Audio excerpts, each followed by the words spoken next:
Well, greetings. Welcome back to our study on becoming God's people, looking at the books of Genesis through Deuteronomy and what that can teach us about who we are as God's people and how we can live out the life of God or the life with God even better. This week, my reflection is going to be on Leviticus 9 and 10, specifically the very end of the consecration service for Aaron, the priest, and the immediate next scene where Nadab and Abihu bring strange fire into the sanctuary and are consumed by fire. And it's a somewhat strange passage based around fire. The tail end of Leviticus 9 is about how Aaron and Moses offer the sacrifice. They come out of the tent of meeting, and then fire comes out to consume the sacrifices, and the fact that is the ceremonial beginning of fire in the tabernacle, and then follow it immediately up with Nadab and Abihu and how they offer strange fire. But before we get there, let's back up a little bit and cover kind of the stuff that we missed between last week's reflection and this week's, which is Leviticus chapter 6 and 7 and really kind of 8 and 9. We're going to skip, we have skipped over most of that. But in Leviticus 6, we see the last of the sacrifices for the people, and this is one that is somewhat strange, and it is one to be offered specifically when you have taken advantage of somebody near you, a neighbor. It's a little strange that with all of the sacrifices, they're about worship. The first ones are about worship and about how we approach God in just desiring God's presence, or then to be thankful for what God has done. And then we get into a purification offering, which we can understand. There's guilt involved in our lives where we aren't living up to God. And then we get to this last sacrifice, and it is for defrauding a neighbor. And it's kind of strange that this is the only sacrifice that is given for a specific sin. We don't see other sacrifices listed for specific sins. In other words, if you commit adultery, you don't have to bring a specific sacrifice. In fact, there's no real sacrifice prescribed for that. So why is this one isolated and given its own special place? I think that partially what this is trying to do, where the sin offering that we looked at last week, or really sin offerings, bad translation, purification offering that we looked at last week, is to remind us that our sin contaminates the whole world. This one is specifically reminding us that defrauding our neighbors is a sin against God. Not only are we supposed to account for the fact that our sin has an impact in the world, but that our sin, and in this case specifically to defraud a neighbor, has an impact with our relationship with God. We cannot love God properly and be in right relationship with God if we are actively doing things that harm our neighbor. So I think that's partially why that sacrifice is there. It's designed to remind the Israelites that a sin against a neighbor is in fact a sin against God, and that you can sin against your neighbor, and that damages everything about your life in the community, your life with your neighbor, and your life with God, your ability to worship. So I think that is kind of where that text is going. And it's a good reminder. It's a helpful reminder to me that I cannot support things that harm my neighbor, that actively harm my neighbor, without expecting that to harm my relationship with God in some way. That's a very deep thought, and it's worth meditating on for a long time on how that plays out in my life. You know, that kind of, how am I my brother's keeper? Looking back to Genesis, where Cain asks, "Am I my brother's keeper?" And God, in not answering, does answer. God doesn't give a yes or no, but God answers, "Yes, Cain, in a way you are responsible for your brother, and you should know where he's at, and you should treat him well." Um, so that's a response for us.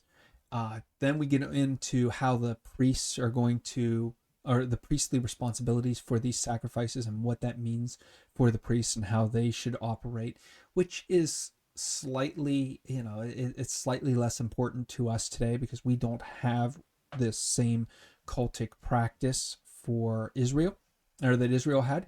We don't feel like that is necessary for our relationship with God, so we don't pay attention to the kind of rules and regulations for the priests and how they should handle the sacrifices. But just like with how what these sacrifices were meant for the people, there are things that we can look at.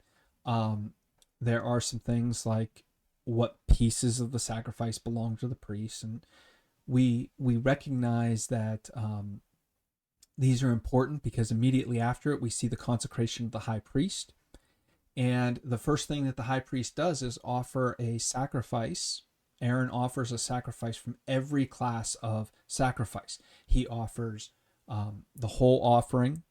He offers the thank offering. He offers the sin offering. He offers all of these different offerings to God. In other words, his first duty is to begin the sacrificial system by showing that all of them are important, and he does that by offering them all on the altar.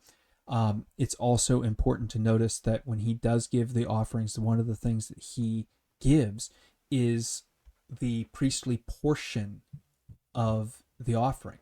When he's offering the offerings, he gives the right thigh, and that is his portion. He's giving that back to God. The thing that he gets, that he is ceremonially supposed to get from God, he gives it back. Why? Because again, like so many of our other sacrifices, even what we call today our offerings that we give to the church, those are meant to show how we understand that this blessing comes from God, and in giving back a portion of that, what Aaron was doing there, it's a reminder that this comes from God, and I need to be thankful for it, specifically because it comes from God. And so give back, not a piece, or not something that Aaron can't give. Aaron, he can't give bulls because he doesn't own them. He can't give grain, he doesn't own it. But this one piece of the sacrifice is his by right, and he gives it up. So it's giving back to God what is his. It's a very important piece for us, that no matter where we are in the service of God, giving back what God has given specifically to us as a way of showing appreciation and loyalty is important. We also see that Aaron is covered in the blood of the offering. His right ear, his right thumb, his right toe, all of these are smeared with the blood. And again, this is a symbol that he is purified. We said last week that the blood of the sacrifice is God's. It is inherently God's. It is the life, therefore it is God's. And it is a way of purifying. Blood is a very complex symbol for ancient Israel, and one of the symbols of the blood is that it purifies what it touches, because it is pure life. So it, as pure life, purifies what it touches. Therefore, it is purifying Aaron. It is specifically purifying his right side, which was seen as because most people are right hand dominant, it was seen as the side of strength. It was seen as his strength. So what is core to him, what is necessary to him, is being purified. The right side, his right ear. So what he hears, what he does in his hand, where he walks and goes, all of that becomes pure. These are symbolic places on the body. They are symbolic of his entire life being purified or by the blood. And then, like I said, he comes out and we see this fire come out from God. This is important. It relates us back to the fire of the burning bush. It relates us back to the fire on Mount Sinai. It even has relation back to the fire that blocks the Garden of Eden. It is God's presence. It is a sign of God's presence. And this fire, just like fire for us is both a tool for good and damaging. We see this week in real time wildfires damaging much of Maui in Hawaii. And earlier this summer we had devastating fires in Canada, and yet fire is also the means by which we cook food and consume it. This duality of fire that gives life in heat and cooking also is dangerous if abused. And so we see that God's presence, if approached properly, provides a good purpose for the fire to communicate back and forth with God. But if approached poorly, as in chapter 10, then it will become destructive. And that's where we're going to end today. And the reflection kind of picks up is this idea of destruction and how, or approaching God in the right way and using God's presence in the right ways. Because if we try to abuse this presence, then we have problems, we have issues. And we see in chapter 10 where Aaron's two sons come to the tent of meeting, and possibly drunk, but at the very least they're not paying attention to what they should be doing. And so they bring in the wrong fire, and it ends up destroying them, because God's presence is not something to be trifled with. It is something to be respected in the ways that it can be used properly. So as always, if you have questions or comments, please drop them to me. I'd love to hear from you. I'm glad people are reaching out and telling me how beneficial this is. It really motivates me to keep going in the series. So if you're enjoying this, let me know. As always, thanks for watching. And until we meet again, God bless.